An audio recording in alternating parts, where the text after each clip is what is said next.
we accept very easily the path that is the most satisfying, the most convenient, the most pleasurable. It's very easy to move into that groove. And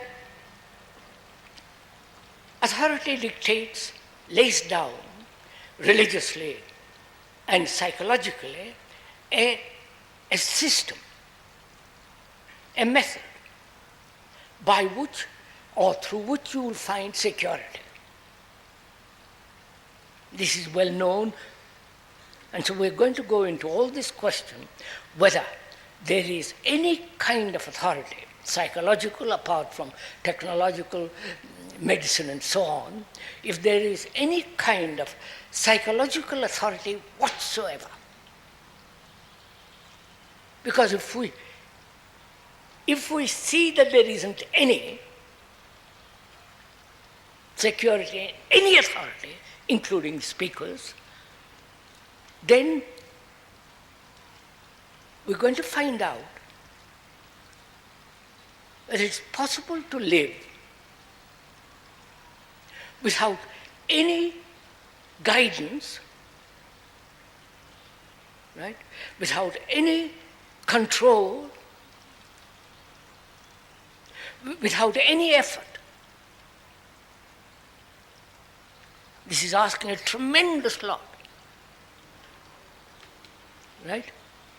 Because we are educated, conditioned to accept authority.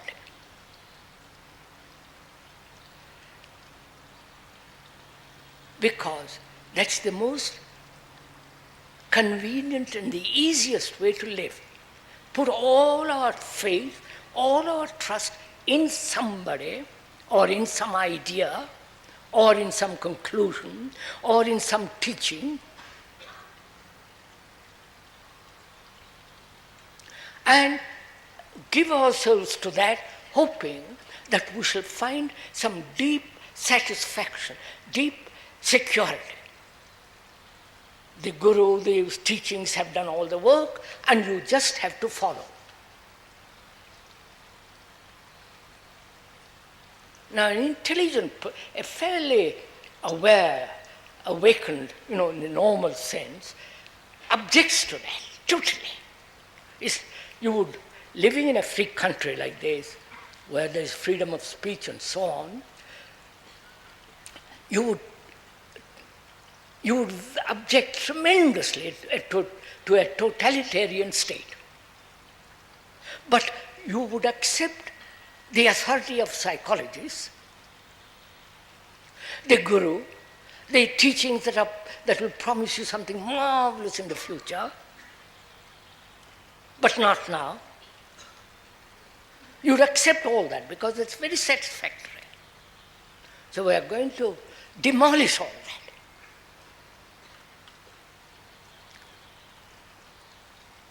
If you are willing.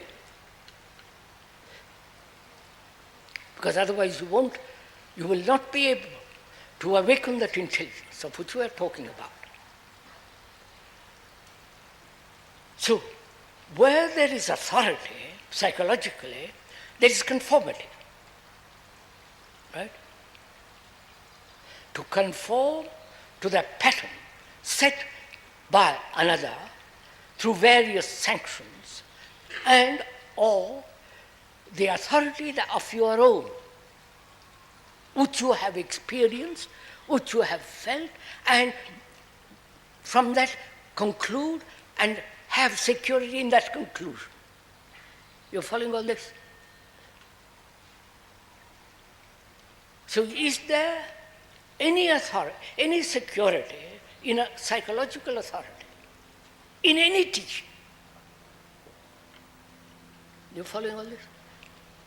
In any teaching, including what the speaker's teachings, the so-called various religious teachings, and the gurus, top gurus, all that stuff. So is there any security in all that? And yet if you observe, millions and millions are following that path, that way of thinking, hoping eventually, someday, in some future life or somewhere, there's going to be security. Now we are going to question and ask ourselves if in it there is any kind of truth. Right? Please, we are working together. Right? We are exploring together. We are really thinking out this problem together. So that I am not thinking and you are merely listening, but we are sharing the thing together to find out the truth of this enormous weight that man has carried, hoping thereby to find somewhere some security and happiness. So please, it's your responsibility, as well as the speakers, to go into this question very, very carefully, to find out whether one can live in daily life, a non-conforming life, non-imitative life, not following any particular tradition. Because if you have got a tradition, as a sanction, a pattern, you will invariably conform to that, consciously or unconsciously. So we are asking whether it's possible for a human being, fairly awake, fairly intellectually or alive, seeing the problems of the world, because the world is based on this, on authority. Whether the authority of Lenin or Marx or whatever they are, or the authority of some extraordinary self-assuming guru.